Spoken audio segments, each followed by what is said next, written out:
This is it, folks, the final WrestleRant before WrestleMania 34. And if you haven't already, check out all my past reviews of the WrestleMania shows. I've done them for years now.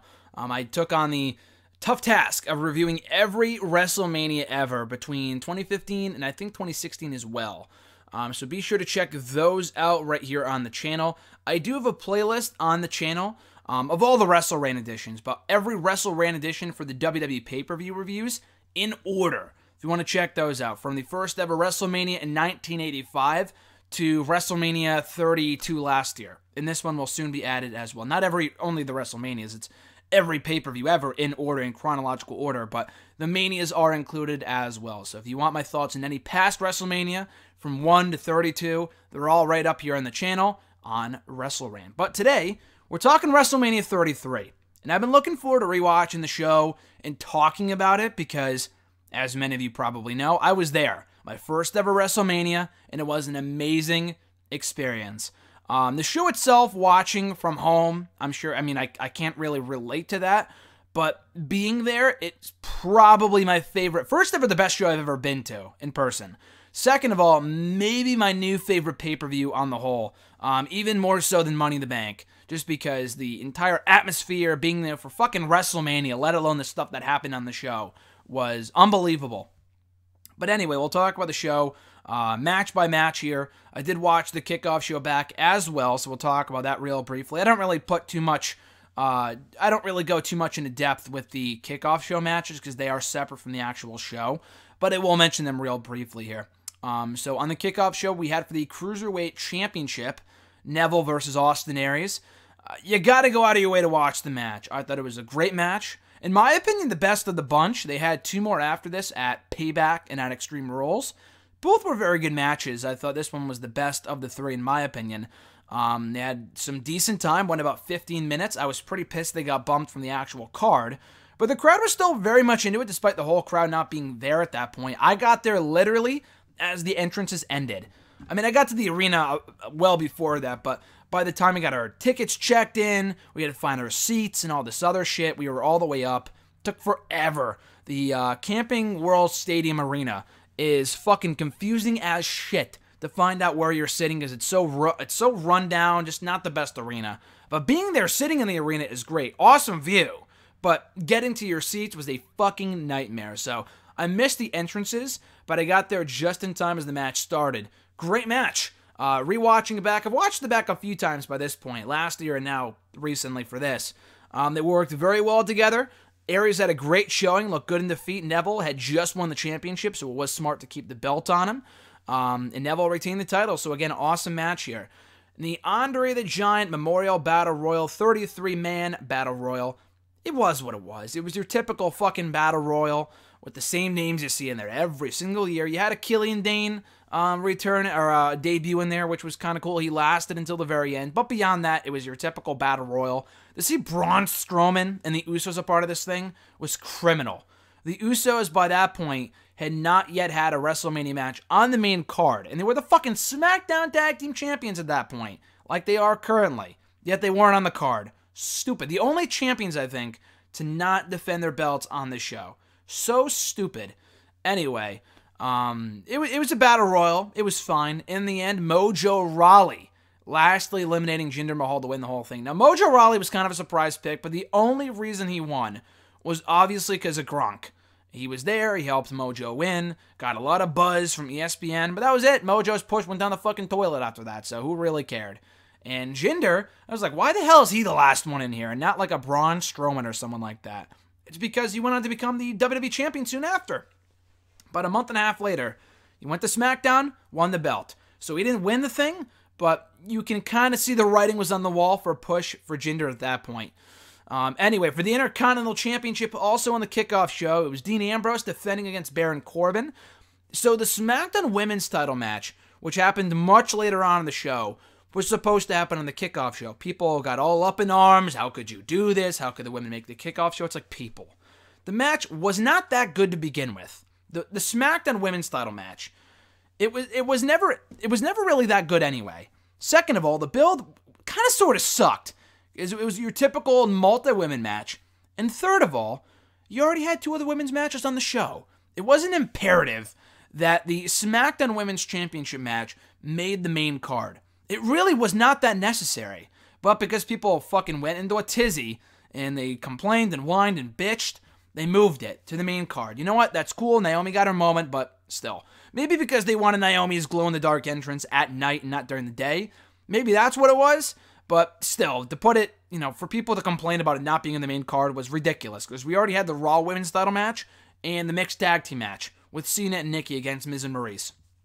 To have this on the main card, to have that match on the main card, was really not that necessary. Not to say Ambrose and Corbin deserved to be on the main card that much more, but it kind of sucked for them because they were on the main card and then they got bumped because they got switched with the SmackDown women, but whatever. It was a good match, Ambrose and Corbin. It wasn't great. It was actually kind of disappointing, to be honest with you.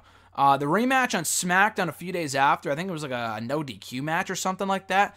That was a lot better. That was great. Corbin won that. It did not lead him to getting a title shot because Ambrose got sent to Raw soon after. But that was a lot better. This was kind of flat. The crowd didn't really care, to be honest with you. I thought Baron Corbin for sure was winning the thing. He didn't. He lost. And that would be a long pattern with Corbin from that point forward. He would get a big showing, a lot of impressive offense in, would be on a run, would be on a nice roll. Then he would lose. He would win a big match, and then he would lose. It's the same thing every now and again with Baron Corbin, but the match itself is not worth watching, but it was fine. The actual opening to WrestleMania, AJ Styles against Shane McMahon. The fact that AJ had to open the show was fucking criminal, but it was a great opener to the show, and they worked amazingly well together. I was actually surprised. I know it's AJ Styles, and that the guy can get a great match out of a fucking broomstick, but still, I was kind of skeptical. The feud was great, but I didn't know how well Shane would do in the role. He looked like shit at Survivor Series a few months earlier. He looked like shit at WrestleMania 32. The match with Undertaker was terrible, but those two weren't really the best opponents for each other. They needed someone to carry themselves, that carry the other one to a good match. That was AJ Styles here. Shane put forth a hell of a performance here. I thought he did a great job in this match. AJ, amazing as always.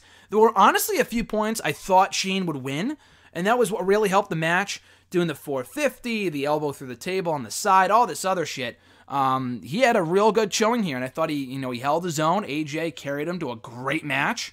Honestly, one of, if not the best match of the night. I thought it was the best match to kick off the show, set the tone for the remainder of the show, of the event. I thought they worked wonderfully together, but in the end, it was AJ Styles winning, as he should have in clean fashion, I believe with the Styles Clash for the victory. So good stuff there. After that, for the United States Championship, they kept the momentum rolling on the show. They had another very good match between Kevin Owens and Chris Jericho. Love the Jericho entrance with the giant list, the blow-up list. The video package was great, the countdown, and all that other stuff. I thought Jericho's entrance on the show was very underrated. Jericho's entrance was excellent. The match itself, I really enjoyed. I'm not sure which was better. They had a couple matches. They had this one, the one at Payback, and the one on SmackDown. I enjoyed all of them equally. The Payback match might have been slightly better, but I thought this was great. So, with Owens, he got hit with the code breaker by Jericho. He got his finger on the rope. I thought that was awesome psychology. They would go back to that in the Payback match soon after. So, I personally really like that. I like the match a lot. I like the title change. Owens won. He powerbombed Jericho on the ring apron on the outside. Threw him in the ring, pinned him, got the 1, 2, 3, new United States champion. The result was what it should have been. Jericho was on his way out anyway. Jericho would win back the belt for 2 days at Payback, but that was just a swerve, people. I enjoyed this feud a lot, enjoyed the match a lot. Mr. McMahon apparently did not feel the same way. He fucking yelled at Owens afterwards. I hated it. It was terrible. Even though Owens thought he did a great job. They documented it in WWE 365, and I talked about it there too, so I won't go too much into depth with it here, but it was like, really? I thought it was a good match. And then he praised the hell out of Owens and AJ at SummerSlam just because his fucking son was involved, but anyway. After that, a fatal 4-way elimination match for the Raw Women's Championship. It was the defending champion Bayley taking on Charlotte Flair, Nia Jax, and Sasha Banks. This was good. It wasn't great. I think the time constraints kind of hurt them. They only got 12-13 minutes, which is pretty good for a women's match at WrestleMania, but it was elimination. So the eliminations felt rushed. I think Jax was the first one out. They had Bayley, Charlotte, and Sasha team up on her. So Nia Jax got a WrestleMania moment. Did she need to be a part of the match? Not really. So her involvement was completely unnecessary, but she served her purpose. They protected her, whatever. Sasha was the next one out after that. I was really hoping it would come down to Bayley and Banks. It didn't. So she got caught in the turnbuckle by Charlotte. Charlotte pins her, so Sasha's out. Comes down to Charlotte and Bayley.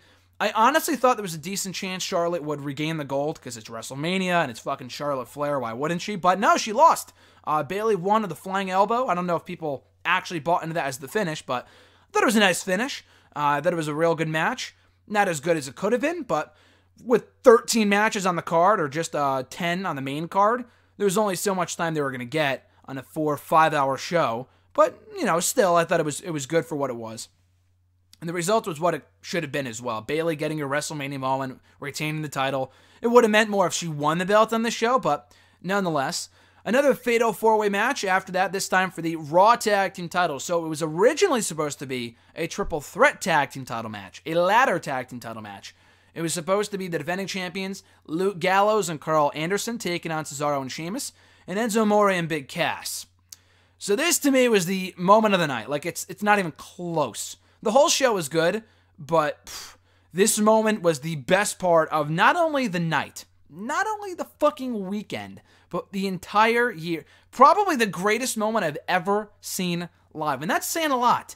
I was there when Jericho came back on Raw back in 2014.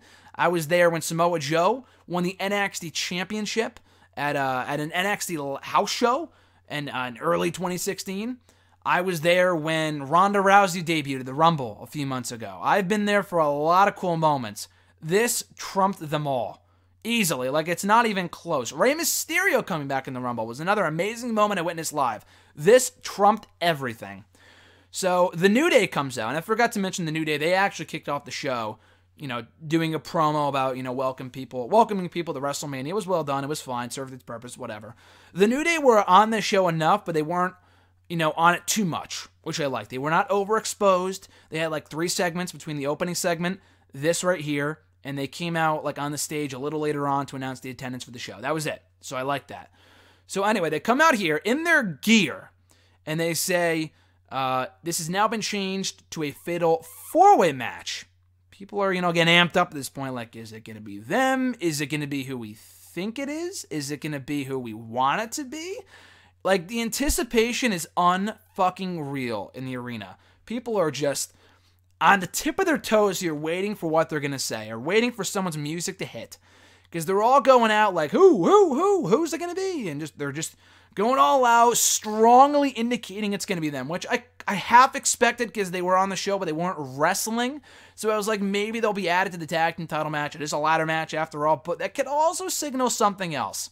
So anyway, they start walking very slowly towards the ring on the ramp. And then out of nowhere, the Hardy Boys music hits. The place, if there was a fucking roof on this building, it would have been blown off to another state. That's how loud this pop was. From an 80,000 person arena, that's tough to accomplish. That's really, really tough to do. There have been matches, I don't know, I can't even begin to tell you how many WrestleManias there have been where there's been an amazing moment, other than maybe like Stone Cold's return at 32. You could tell the place was shaking at that point when he came out in Texas on that night.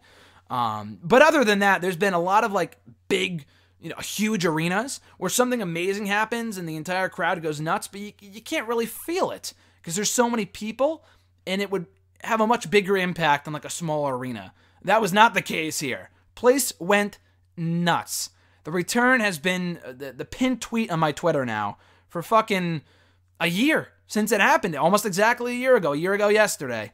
It was unbelievable. I cannot even begin to stress to you how excited I was because that was the talk of the town with me and Jason when we were there. Between everybody, are the Hardy Boys going to show up? They just lost the Ring of Honor Tag Team titles last night. Surely they cannot show up at WrestleMania. They did. And they won the whole match to become the Raw Tag Team titles and end their expedition of gold and procure the Raw Tag Team titles, as Matt Hardy would say. It was amazing. The whole wonderful from Matt to New Day on the stage. Things are about to be broken. That call from Michael Cole might be my favorite Michael Cole call of all time. Unfucking believable. So the match itself was a lot of fun. Not the greatest ladder match I've ever seen, but it was a lot of fun. All the teams had their respective moments to shine. Enzo and Cass did well. They were popular until the Hardy Boys came out, and that was the only team people wanted to win at that point. Cesaro and Sheamus were great. Gallows and Anderson were very, very good. In the end, Jeff Hardy hit a swanton off the top of a huge-ass ladder on top of Sheamus and Cesaro on top of 2 other ladders. I think he only hit Sheamus, or he hit Cesaro but not Sheamus, or the other way around. So great moment there.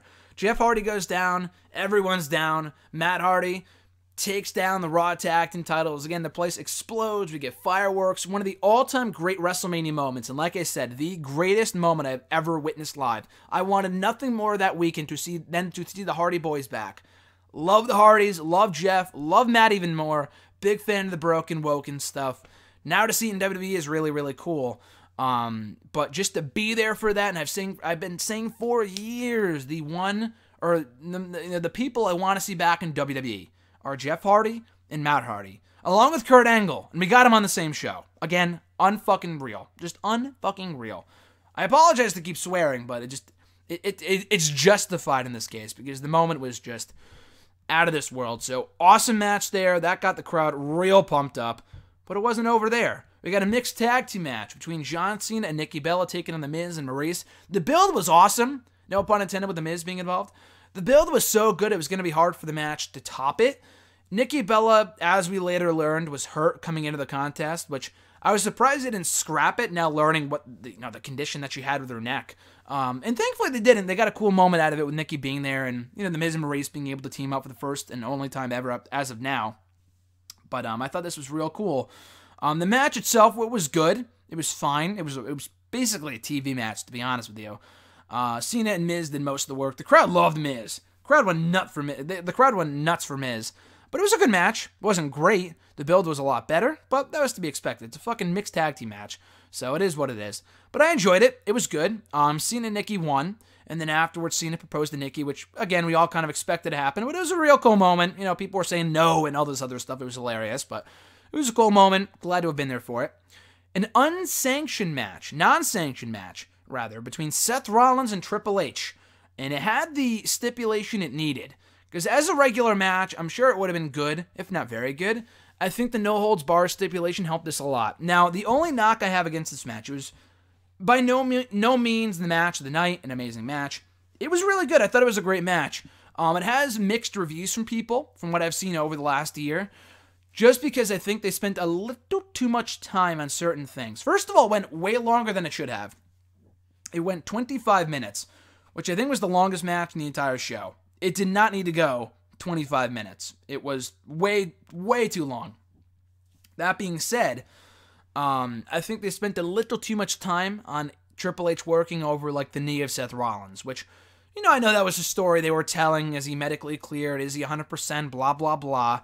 But no, I thought it was good. I thought it was real well done, the way they did it for the most part, the story they were going for. They opted to go the storytelling route than they did the, non-stop, action-packed route they could have gone with the match. But it was still very good, I thought. Rollins taking out Stephanie, barely, but he had pushed Triple H into Stephanie, and Stephanie went through her table, so she got taken off TV for fucking 6 months after that. And then Triple H eats a pedigree from Rollins, and I think that was the last time we ever saw a pedigree from Rollins, so I thought him going down to his own move was real cool. Again, really, really good match. I thought the stipulation helped a lot, and the storytelling was also well done. A little longer than it should have been. Bit boring, to be honest, but still really, really good. Then we get to the shit sandwich part of the show. This was fucking terrible. This was really the first match of the show that I thought, okay, this is bad, and the show's not going to be remembered as a perfect WrestleMania. For the WWE Championship, we had a Randy Orton versus Bray Wyatt. Now, the story they were telling going in, I loved the Randy Wyatt stuff from late 2016. I thought it was great. I thought Randy being a part of the faction was awesome. And then Randy, out of nowhere, despite the fact he was saying, oh, I don't want to face you at WrestleMania, Bray, then he comes out of nowhere and says, hey, I want to face you, LOL. I'm going to burn down your house, and all this other shit. It was a weird way to kind of tell the story and do the Orton turn at the last minute. I thought that was really, really forced. And that was when it fell off a fucking cliff for me, because this match sucked.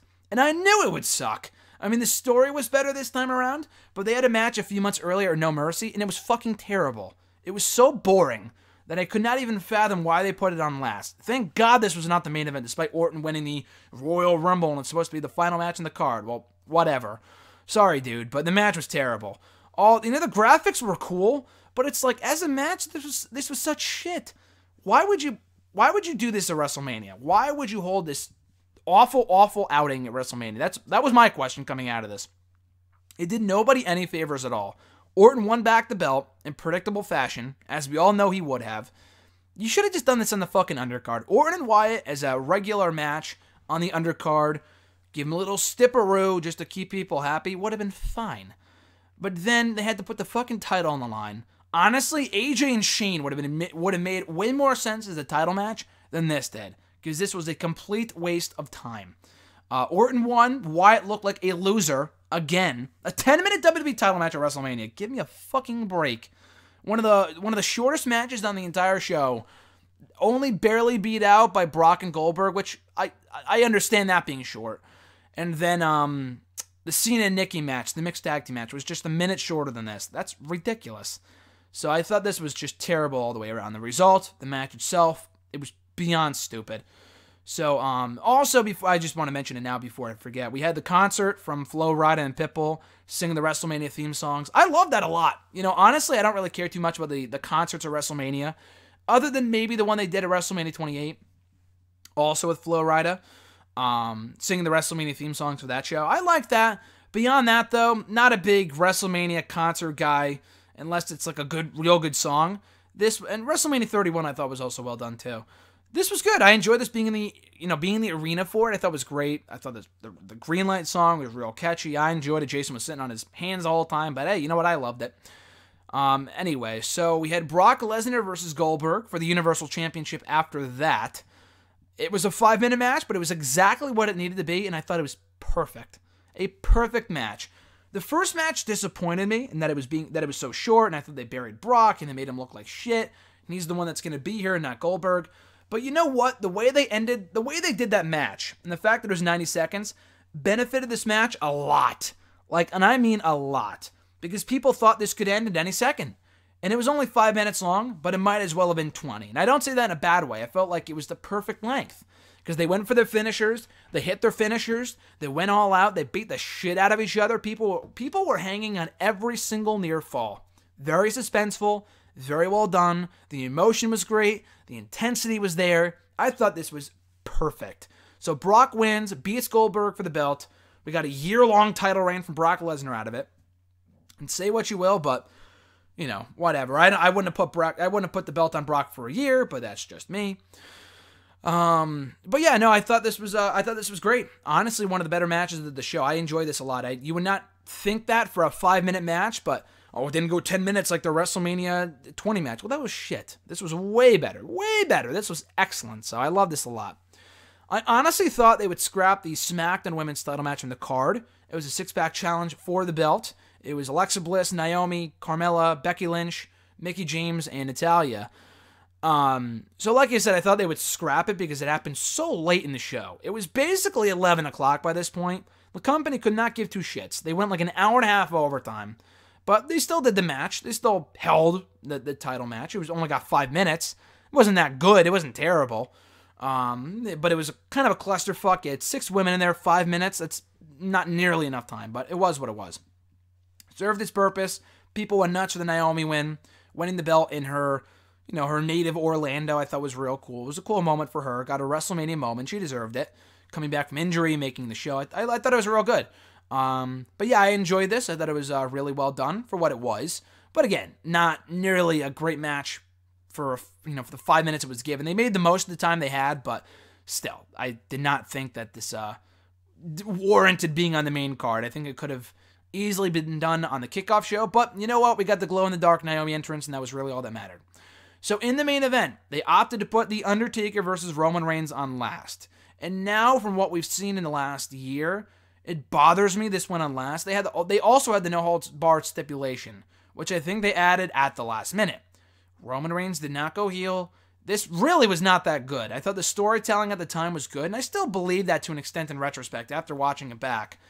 But it's like, I don't know. If this really was going to be the final time we saw The Undertaker, then that was great. But it's not. He's wrestling this year. And he was at fucking Raw 25 like a couple months ago. So this really did not need to go on last. Jim Ross on the call, watching that back, was also really cool. But again, I really do. Orton and Wyatt should not gone on last, but Brock and Goldberg, honestly, that would have been a fine main event to this show. This really was just not good, really, at all. It went a long time, too. Almost 25 minutes. Undertaker looked terrible. Number of botches that were just not good, very noticeable. Roman tried, but this was just not good. I don't know if it would have been any better 5 years ago, but Taker being in terrible shape did not help, which is why I'm not optimistic about his upcoming match with John Cena at WrestleMania 34. But whatever. The storytelling, at least they tried. It took like 4 spears for Roman to beat Taker, and now Taker is 22? 23 or something like that at 23-2 at WrestleMania, something weird like that. I think 23-2. But yeah, that was it. Roman Reigns won, got a massive negative reaction from the crowd as expected. They still didn't turn him heel, but whatever. I thought the post-match stuff with Taker, though, made up for it. The fact that he put his gear down and the people were like crying. People were really, really emotional. It came off amazing on TV. Then he descends into the stage, and we say goodbye to him forever, or at least until Raw 25, 10 months later. But still, as a visual, I thought it was great. And that closed out the show. So overall, it's by no means a perfect WrestleMania because that main event really was not that good. People were saying, oh, the worst WrestleMania of all time. Like, get the fuck over yourself. Cena and Miz was way worse. At least that felt like a Raw TV main event. This was also not really that good. But they told the fine story. It had Taker's, the final farewell. I understood what they were going for. Should not have gone on last, but whatever. This was not the worst main event in WrestleMania history. That kind of bogged down people's thoughts on the show, their overall thoughts on WrestleMania 33. But overall, I thought this was a really, really good show. Obviously, being biased, I thought it was amazing just being there for it. But in retrospect, taking myself away from the equation, out of the equation for a second, I thought it was a real good show. Had enough good matches and enough memorable moments to make this a thumbs-up show. I don't know if it was better than WrestleMania 30 or 31. That's kind of tough. Probably not. But I thought it was still one of the better WrestleManias in the last 10 years. Way better than 32. That's not saying much, but 32 sucked. 33, overall, definitely check out AJ and Shane. Great match. Owens and Jericho, I enjoyed. Apparently, Vince McMahon did not, but I thought it was real good. The women's matches were fine. The mixed tag team match was fine. The Hardy Boys coming back was the highlight of the night, and it's not even close. Rollins and Triple H was real good. Not amazing, but real good. Orton and Wyatt, Roman Reigns and Taker shit the bed, but Brock and Goldberg was perfect in what it needed to be. So, a newsworthy night between Cena proposing the fucking 5 title changes and the Hardy Boys coming back. So, overall, an enjoyable evening to say the least. And that does it, guys, for my review of WrestleMania 33. Again, a blast to have been there. Looking forward to hopefully being at WrestleMania 35 in the New York, New Jersey area. It would be criminal for me not to go, considering how close I am. So I'm hoping to make it for WrestleMania 35. We will be talking about WrestleMania 34 all next week on WrestleRant Radio and Hashtag, all that other good shit. And but we will review the show here in WrestleRant a year from today, the week before WrestleMania 35, as I do every single year.